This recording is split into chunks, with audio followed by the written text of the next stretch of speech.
강원도 깊은 산골, 마을 끝자락에 위치한 폐가에서 김태식은 또 한 번의 새벽을 맞이합니다. 78배 노인은 오늘도 어김없이 해 뜨기 전에 일어나 마당에 나와 앉았습니다. 바람이 불어오면 낡은 대문이 삐걱거리는 소리가 들리곤 하지요. 태식은 그 소리에 이제 익숙해졌습니다. 마을 사람들은 태식을 미친 노인이라 부릅니다.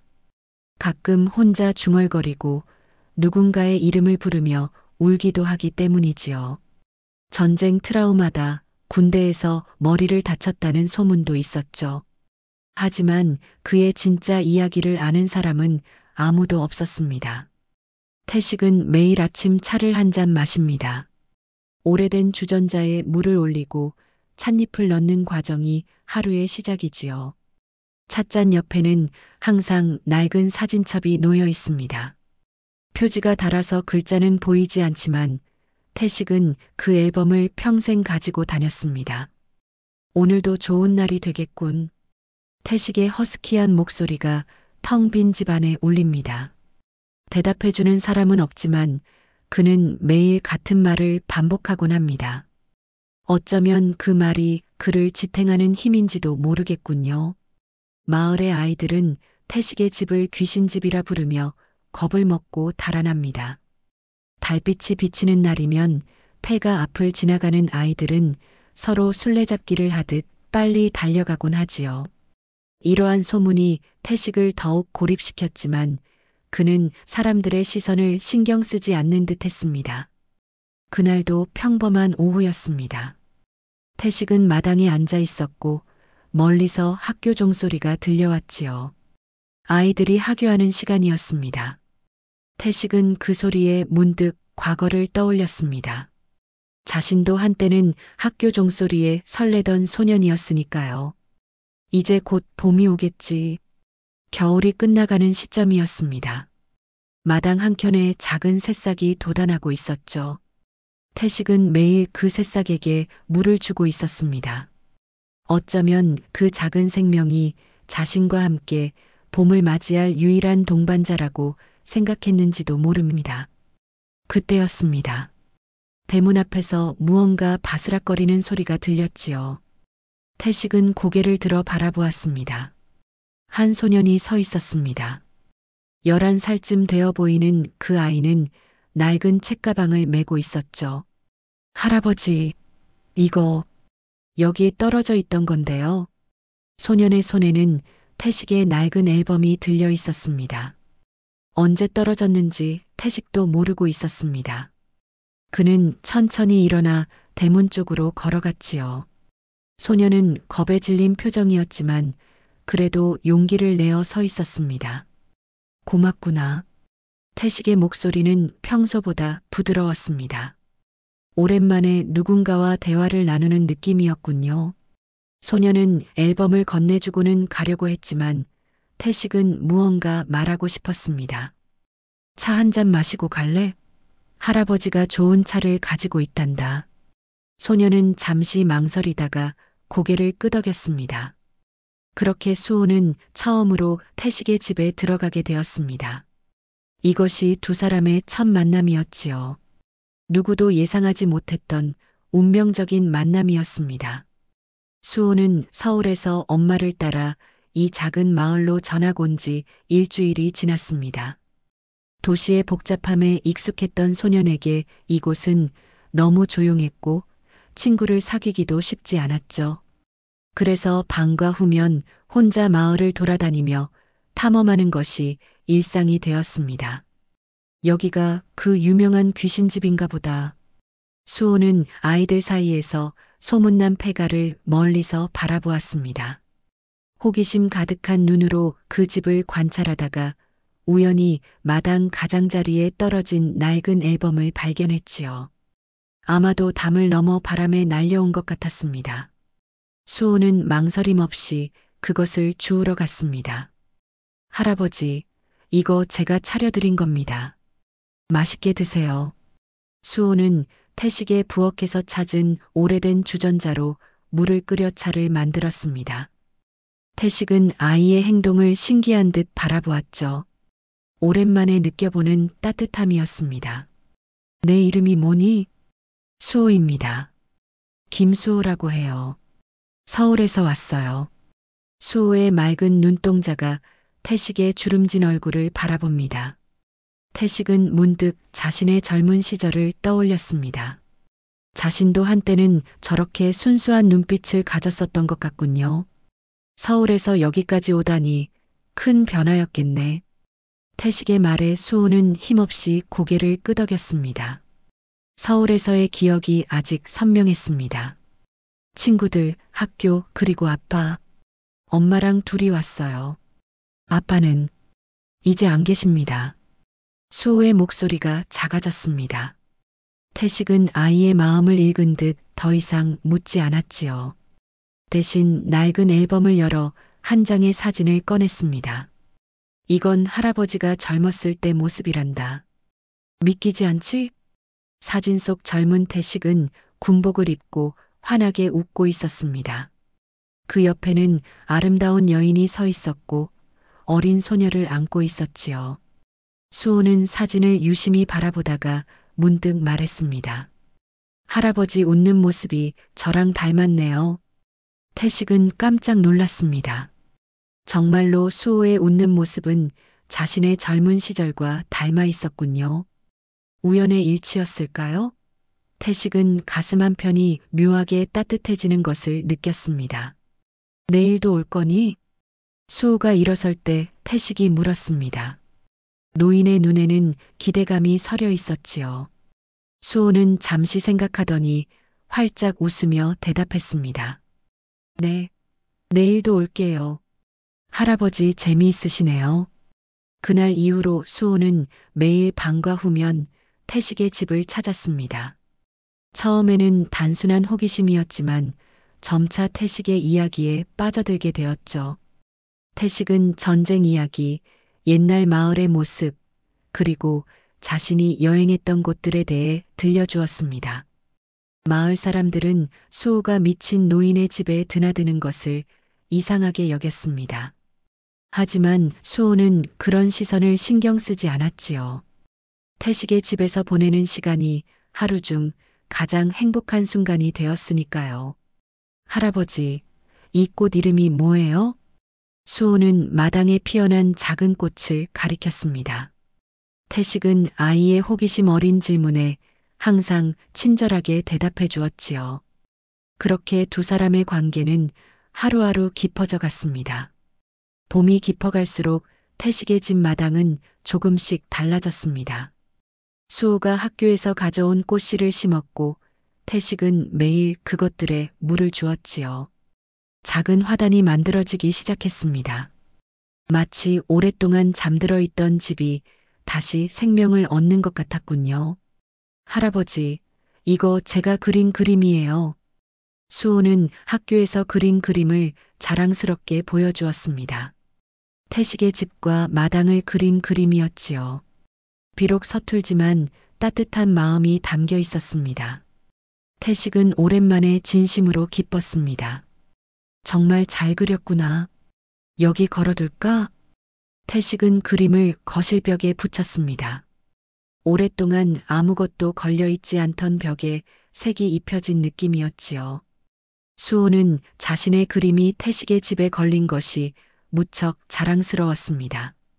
마을 사람들도 조금씩 변화를 느끼기 시작했습니다. 이전에는 언제나 굳게 닫혀있던 대문이 이제는 자주 열려 있었고 가끔은 웃음소리도 들려왔지요. 미친 노인이라 불리던 태식에게 무슨 일이 생긴 걸까? 사람들은 궁금해했지만 여전히 가까이 다가가지는 못했습니다. 할아버지, 할아버지는 가족이 없으신가요? 어느 날 수호가 문득 물었습니다. 태식은 잠시 말을 잃었지요. 그의 눈에 슬픔이 스쳐 지나갔습니다. 수호는 자신의 질문이 상처가 될 수 있다는 것을 깨닫고 얼른 말을 바꾸려 했지만 태식이 입을 열었습니다. 있었단다. 오래전에. 태식의 목소리는 떨렸습니다. 그는 천천히 일어나 방 구석에서 작은 상자를 꺼냈지요. 그 안에는 오래된 사진 몇 장이 있었습니다. 한 여자와 어린아이가 함께 찍은 사진이었죠. 이 사람이 내 아내였고 이 아이가 내 딸이었단다. 수호는 사진을 조심스럽게 바라보았습니다. 사진 속 어린 소녀는 환하게 웃고 있었지요. 태식의 딸이었군요. 어디 계신가요? 하늘나라에 갔지. 그래서 할아버지는 오랫동안 혼자였단다. 태식은 더 이상 말을 잇지 못했습니다. 수호는 무언가 말해야 할 것 같았지만 그저 태식의 손을 꼭 잡았지요. 이 작은 손길이 태식에게는 큰 위로가 되었습니다. 할아버지, 저도 아빠가 하늘나라에 가셨어요. 그래서 이해합니다. 수호의 말에 태식은 눈물을 참을 수 없었습니다. 두 사람은 서로의 상실감을 이해하며 더욱 가까워졌지요. 태식은 수호에게 자신의 과거를 조금씩 이야기하기 시작했습니다. 물론 모든 진실을 말하지는 않았습니다. 아직은 때가 아니라고 생각했기 때문이지요. 할아버지, 제 엄마 이름은 김윤희입니다. 정말 착하고 예쁜 사람이죠. 수호가 갑자기 말했습니다. 그 순간 태식의 손에서 찻잔이 떨어졌지요. 차가운 공기가 순식간에 방 안을 감쌌습니다. 태식은 믿을 수 없다는 듯 수호를 바라보았습니다. 윤희? 혹시 내 엄마 나이는? 태식의 목소리는 떨리고 있었습니다. 수호는 태식의 갑작스러운 반응에 놀랐지만 순수하게 대답했지요. 39이에요. 곧 40이 되신대요. 태식은 자리에서 일어나 창가로 걸어갔습니다. 그의 어깨가 떨리고 있었지요. 수호는 무슨 일이 생겼는지 이해할 수 없었습니다. 하지만 태식의 눈에서 눈물이 흐르는 것을 보았습니다. 그날 밤 태식은 잠을 이루지 못했습니다. 수호가 돌아간 후 그는 오래된 사진첩을 다시 꺼내 들었지요. 페이지를 넘기자 그 시절의 기억이 물밀듯이 밀려왔습니다.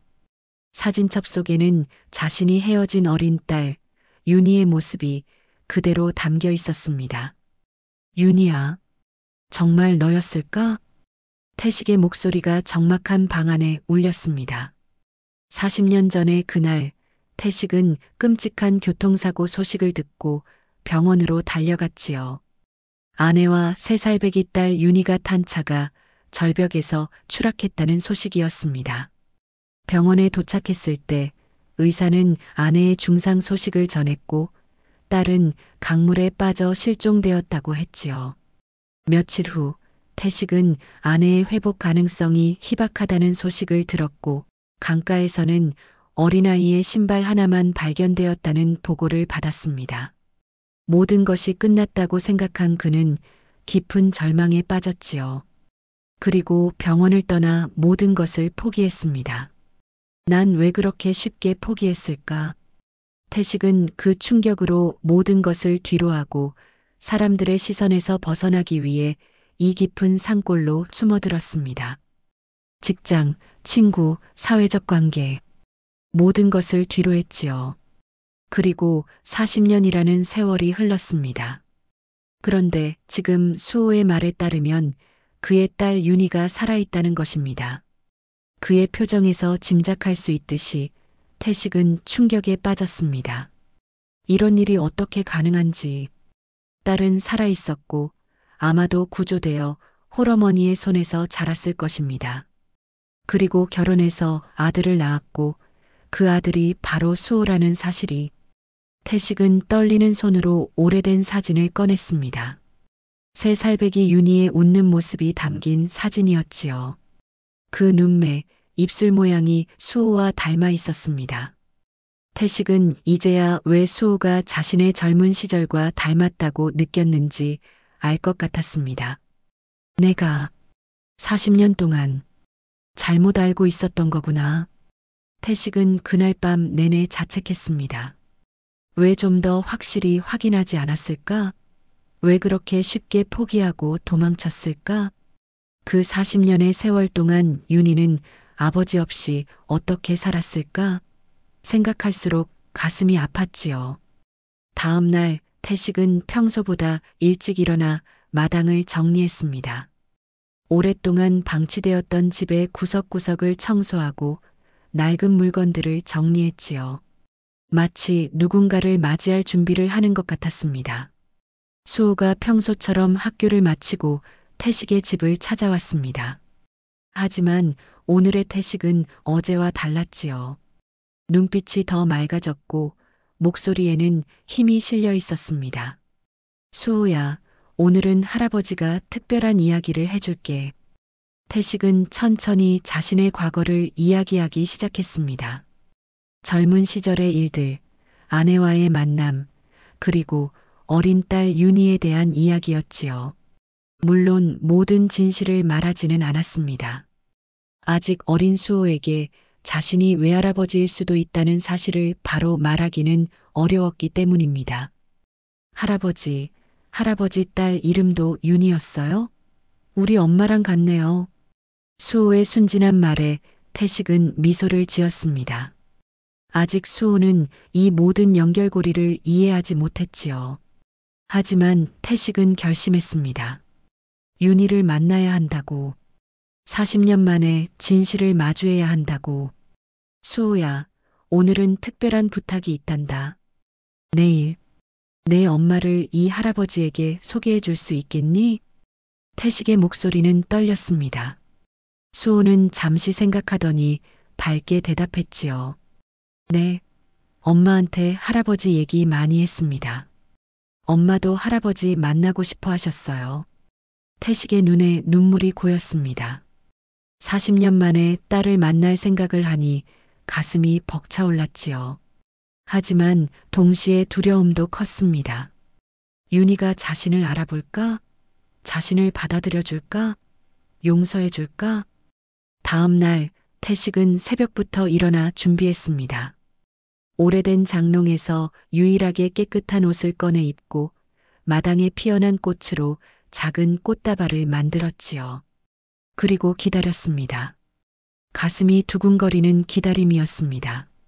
할아버지 왔어요. 정오쯤 수호의 밝은 목소리가 들렸습니다. 태식은 떨리는 다리로 대문 앞으로 나갔지요. 그리고 그 순간 시간이 멈춘 것 같았습니다. 수호 옆에 서 있는 여인. 그녀는 분명 윤희였습니다.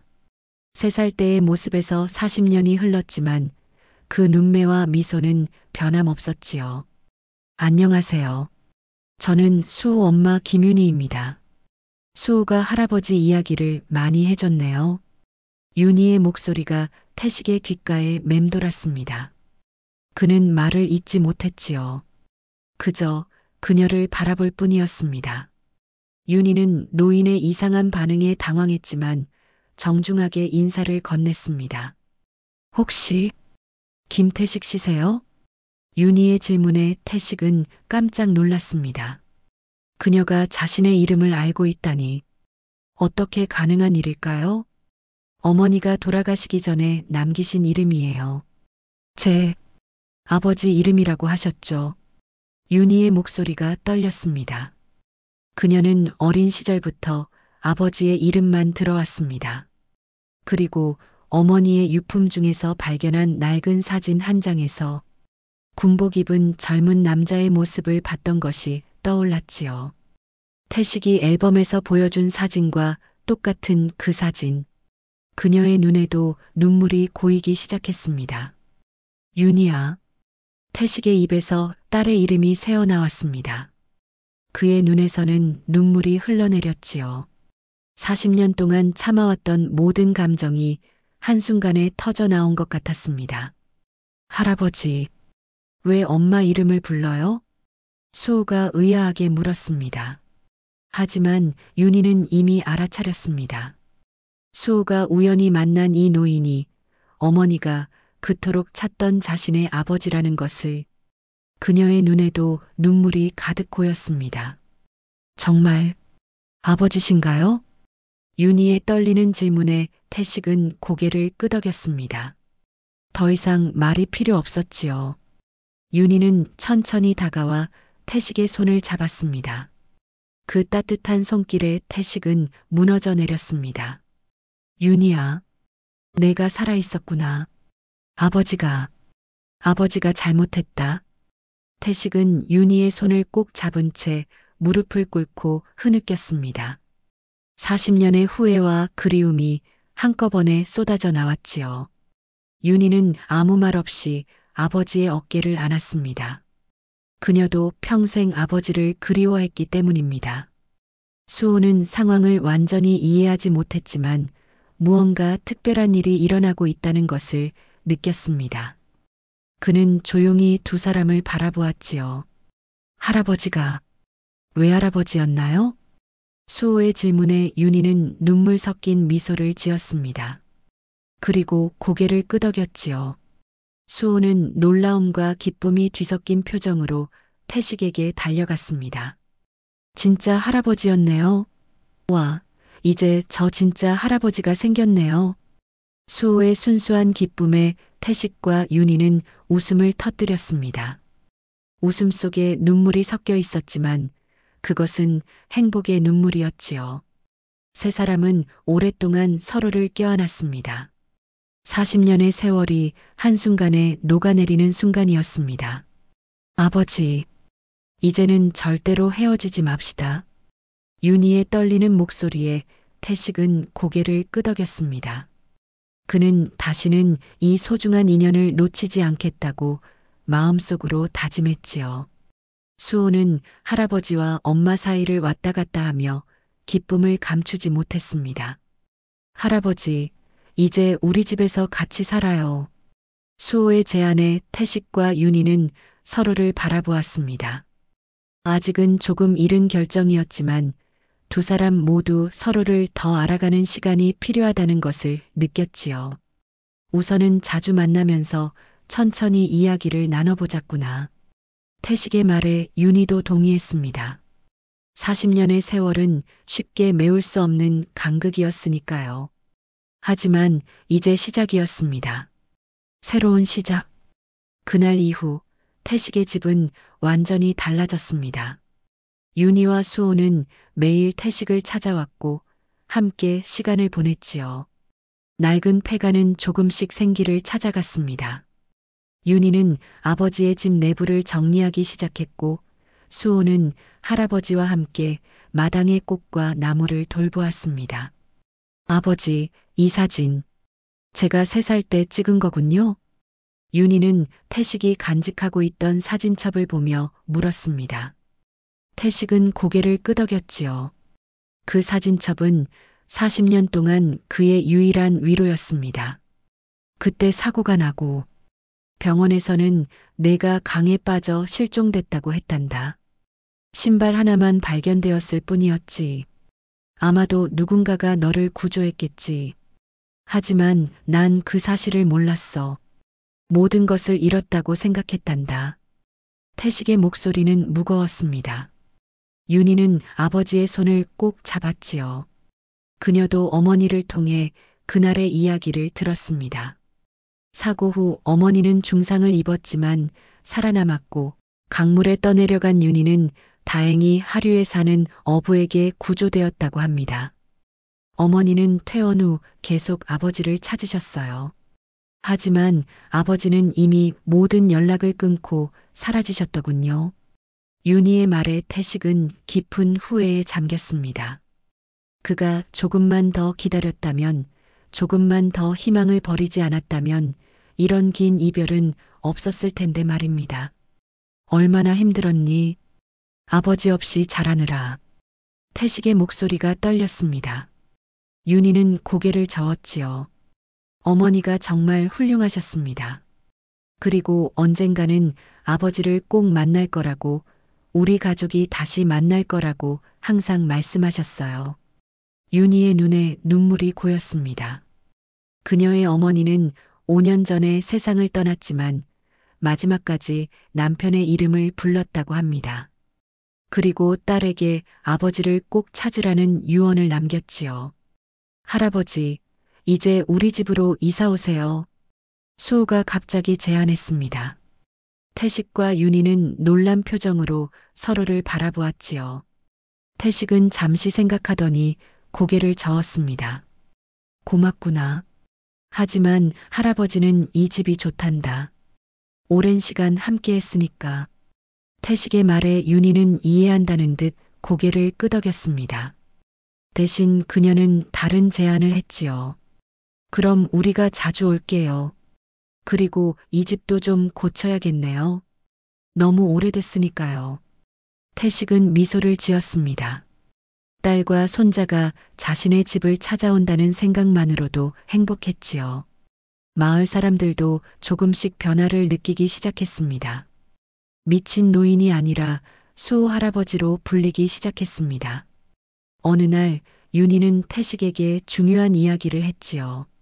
그녀는 서울에서 작은 카페를 운영하고 있었는데 이 마을로 이사 온 이유는 도시 생활에 지쳐 조용한 곳에서 새로운 시작을 하고 싶었기 때문이라고 했습니다. 사실 이 마을을 선택한 건 우연이 아니었어요.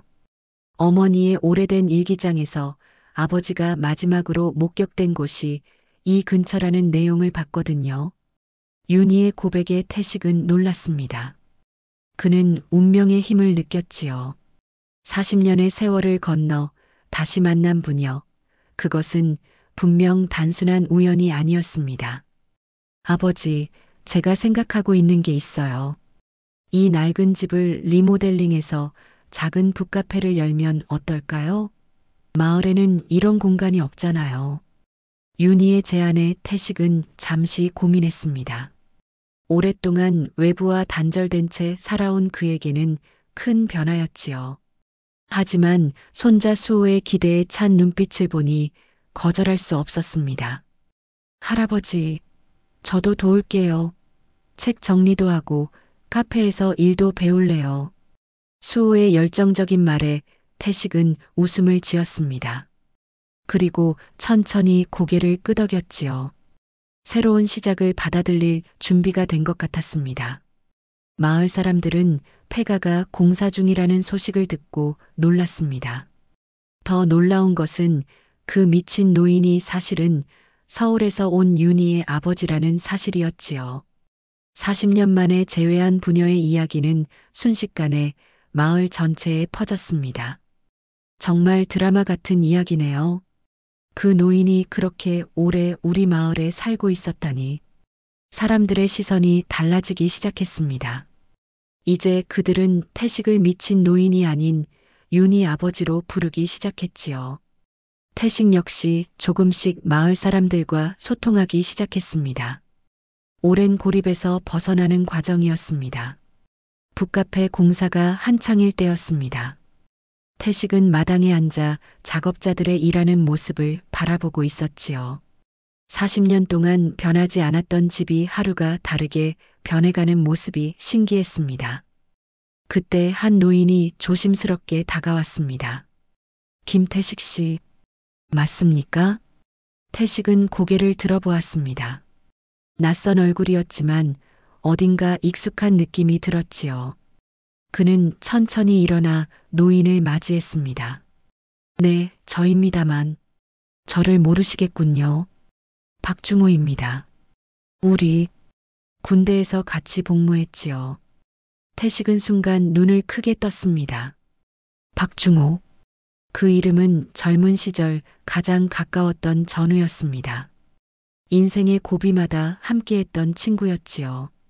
사고 후 태식이 모든 것을 포기하고 이 마을에 처음 왔을 때도 도움을 준 사람이었습니다. 그 후로 연락을 끊었지만 그가 이 마을 근처에 계속 살고 있었다는 사실이 놀라웠습니다. 중호, 정말 너였구나. 두 노인은 오래된 친구처럼 마주 앉았습니다. 박중호는 태식에게 물병을 건네며 말했지요. 자네 이야기를 들었네. 딸을 찾았다면서? 정말 축하하네. 태식은 미소를 지었습니다. 그리고 지난 40년간의 이야기를 나누기 시작했지요. 그동안 마을에서 어떻게 지냈는지, 사람들에게 어떻게 보였는지. 박중호의 이야기를 들으며 태식은 자신이 얼마나 고립되어 살았는지 새삼 깨달았습니다. 모두들 자네를 두려워했지. 하지만 나는 알고 있었다네. 자네는 그저 상처받은 사람이라는 것을. 박중호의 말에 태식은 고개를 숙였습니다. 그가 미친 노인으로 불리는 동안에도 적어도 한 사람은 그의 아픔을 이해하고 있었다는 사실이 위로가 되었지요. 나도 자네 소식을 들었다네. 하지만 자네가 모든 과거와 단절하길 원한다고 생각해서 다가가지 않았어. 박중호의 말에 태식은 고개를 끄덕였습니다. 그랬습니다. 그는 정말로 모든 과거와 단절하길 원했습니다. 하지만 이제는 달랐습니다. 그는 과거로 돌아가 잃어버린 시간을 조금이나마 되찾고 싶었지요. 그날 저녁 태식은 윤희와 수호에게 박중호를 소개했습니다. 오랜 세월이 지났지만 그들은 마치 가족처럼 금세 친해졌지요. 수호는 박중호 할아버지에게도 호기심 가득한 질문을 던졌고 윤희는 아버지의 젊은 시절 이야기를 들으며 눈물을 흘렸습니다. 아버지, 이제 저도 알겠어요. 왜 어머니가 끝까지 아버지를 찾으려 했는지. 윤희의 말에 태식은 눈물을 감추지 못했습니다. 그의 아내는 끝까지 그를 믿고 기다렸지만 그는 모든 것을 포기하고 도망쳤지요. 그 깊은 후회가 지금도 그의 가슴을 아프게 했습니다. 윤희야, 내 어머니에게 너무 미안하구나. 태식의 떨리는 목소리에 윤희는 아버지의 손을 꼭 잡았습니다. 어머니는 이미 용서하셨어요. 그리고 저도요. 윤희의 말에 태식은 눈물을 터뜨렸습니다. 그것은 해방의 눈물이었지요. 40년 동안 짊어지고 살았던 무거운 짐을 내려놓는 순간이었습니다. 나도 자네를 찾아볼 걸 그랬어. 박중호의 목소리에는 후회가 담겨 있었습니다. 하지만 태식은 고개를 저었지요. 아니야. 그땐 내가 찾아지길 원하지 않았으니까. 그날 밤 태식은 오랜만에 평온한 잠을 이루었습니다. 꿈속에서 그는 젊은 시절의 아내를 만났지요. 아내는 미소 지으며 그에게 말했습니다. 이제 괜찮아요. 모두 다 찾았으니까. 태식은 꿈속에서 웃었습니다. 정말로 그는 모든 것을 되찾았습니다. 잃어버렸다고 생각했던 가족, 그리고 자신의 삶까지도. 다음 날 아침 태식은 새로운 에너지로 가득 찬 채 일어났습니다. 그는 마당에 나가 수호와 함께 꽃을 심기 시작했지요. 그의 얼굴에는 오랜만에 진정한 행복의 미소가 떠올랐습니다. 할아버지, 할아버지는 이제 행복하신가요? 수호의 순수한 질문에 태식은 고개를 끄덕였습니다. 그럼 할아버지는 이제 세상에서 가장 행복한 사람이란다. 여름이 왔고 폐가는 완전히 새로운 모습으로 태어났습니다. 윤인의 북카페라는 간판이 걸린 아담한 카페는 마을의 새로운 명소가 되었지요. 마을 사람들은 처음에는 조심스럽게 카페를 찾았지만 곧 그곳의 따뜻한 분위기와 맛있는 커피에 반해 단골이 되었습니다. 태식은 카페의 한쪽 구석에 자리를 잡고 매일 손님들을 맞이했습니다. 더 이상 그를 미친 노인이라 부르는 사람은 없었지요. 오히려 사연 많은 꽃집 할아버지라는 새로운 별명이 생겼습니다. 카페 옆에 작은 꽃밭을 가꾸는 그의 모습이 마을 사람들의 마음을 사로잡았기 때문입니다. 태식 씨, 오늘도 꽃이 참 예쁘게 피었네요. 마을 사람들이 인사를 건네면 태식은 환한 미소로 대답했습니다. 40년 만에 그는 다시 사회의 일원이 되었지요. 더 이상 혼자가 아니었습니다. 수호는 학교가 끝나면 바로 카페로 달려와 숙제를 하고 때로는 손님들의 심부름을 도왔습니다. 아이들도 이제 수호를 부러워하기 시작했지요. 멋진 북카페의 주인이 수호의 엄마이고 그 유명한 꽃집 할아버지가 수호의 진짜 할아버지라는 사실이 놀라웠거든요. 우리 할아버지는 옛날에 군인이었대요. 정말 멋있었대요. 수호는 친구들에게 자랑스럽게 할아버지 이야기를 들려주었습니다. 태식은 손자의 그런 모습을 보며 가슴이 따뜻해졌지요. 그가 놓쳤던 시간들, 윤희의 성장 과정을 수호를 통해 조금이나마 느낄 수 있었습니다. 윤희는 서울의 카페를 동업자에게 맡기고 이 마을에 완전히 정착했습니다.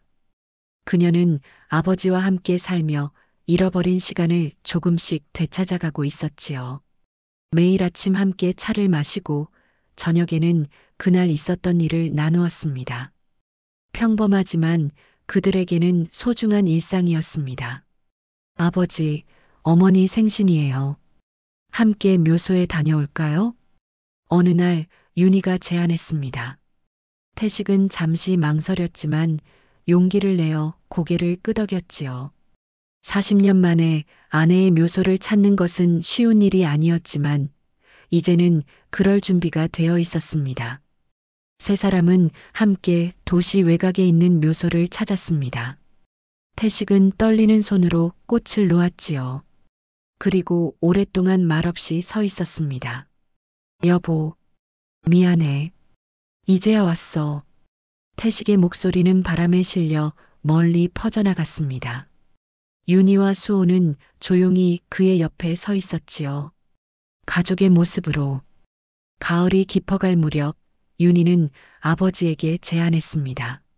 아버지, 마을 사람들이 아버지 이야기를 듣고 싶어 해요.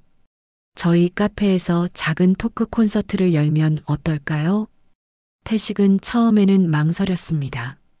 자신의 이야기를 공개적으로 나누는 것이 부끄러웠지요. 하지만 수호의 응원에 용기를 내어 수락했습니다. 할아버지 이야기는 정말 감동적이에요. 많은 사람들이 들으면 좋을 것 같아요.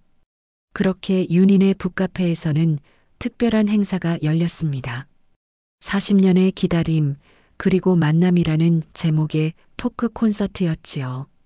마을 사람들은 물론 소문을 듣고 인근 마을에서도 사람들이 모여들었습니다.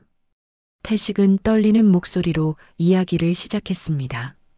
젊은 시절의 이야기, 사고 소식을 듣고 모든 것을 포기했던 순간, 40년간의 고립된 삶, 그리고 마침내 수호를 통해 윤희를 만나게 된 기적 같은 순간까지 그의 이야기는 모든 이들의 마음을 울렸지요. 저는 쉽게 포기했습니다. 더 찾아보지 않고, 더 기다리지 않고, 하지만 우리 윤희 어머니는 끝까지 저를 찾았죠. 그리고 우리 윤희도 40년이 지나서야 저는 깨달았습니다. 사랑은 결코 포기하지 않는 것이라는 걸. 태식의 고백에 청중들은 눈물을 흘렸습니다. 그의 이야기는 단순한 슬픔이 아니라 희망과 용서, 그리고 새로운 시작에 관한 것이었기 때문이지요. 행사가 끝난 후 많은 사람들이 태식에게 인사를 건넸습니다. 그 중에는 같은 상처를 가진 이들도 있었고, 단순히 그의 용기에 감동받은 이들도 있었지요. 태식은 그날 처음으로 자신의 이야기가 다른 이들에게 위로가 될 수 있다는 것을 깨달았습니다. 겨울에 첫 눈이 내리는 날, 태식은 수호와 함께 마당에 앉아 있었습니다. 하얀 눈이 마당을 덮고 카페의 따뜻한 조명이 그들을 비추고 있었지요. 할아버지, 처음 만났을 때 할아버지는 정말 무서웠어요. 하지만 지금은 세상에서 제일 좋은 할아버지입니다. 수호의 순수한 고백에 태식은 미소를 지었습니다. 그리고 손자의 머리를 부드럽게 쓰다듬었지요. 수호야, 할아버지는 내가 우연히 떨어진 앨범을 주었기 때문에 이렇게 행복해질 수 있었단다. 내가 할아버지의 천사였구나. 수호는 할아버지의 품에 안겼습니다. 태식은 하늘을 바라보았지요. 저 어딘가에서 아내도 이 순간을 지켜보고 있을 것 같았습니다. 40년의 고통과 외로움을 지나 그는 마침내 평화를 찾았습니다. 카페 안에서는 윤희가 손님들에게 커피를 서빙하고 있었습니다. 창밖으로 아버지와 아들이 함께 있는 모습이 보였지요. 윤희는 잠시 그 모습을 바라보다가 미소를 지었습니다. 이제 그들은 진정한 가족이 되었습니다. 할아버지, 왜 엄마 이름을 불러요? 라는 수호의 순수한 질문으로 시작된 이야기는 이제 사연 많은 꽃집 할아버지와 그의 가족이라는 새로운 이야기로 계속되고 있었습니다. 더 이상 패가도 미친 노인도 없었습니다. 오직 사랑과 용서, 그리고 새로운 시작만이 있을 뿐이었지요. 봄이 다시 올 무렵 마을 입구에는 새로운 간판이 세워졌습니다. 윤인의 북카페 앤드 태식의 꽃집이라는 이름이었지요. 한때 마을 끝자락 폐가에 숨어 살던 미친 노인은 이제 마을의 자랑이 되었습니다. 그리고 그의 이야기는 사람들에게 희망과 용기를 주는 전설이 되었습니다. 태식은 매일 아침 해가 뜨기 전에 일어나 마당에 나와 앉습니다. 하지만 이제 그의 곁에는 수호가 있습니다. 함께 해를 맞이하고 함께 꽃을 가꾸며 새로운 하루를 시작합니다. 태식의 인생에 다시 봄이 찾아온 것입니다.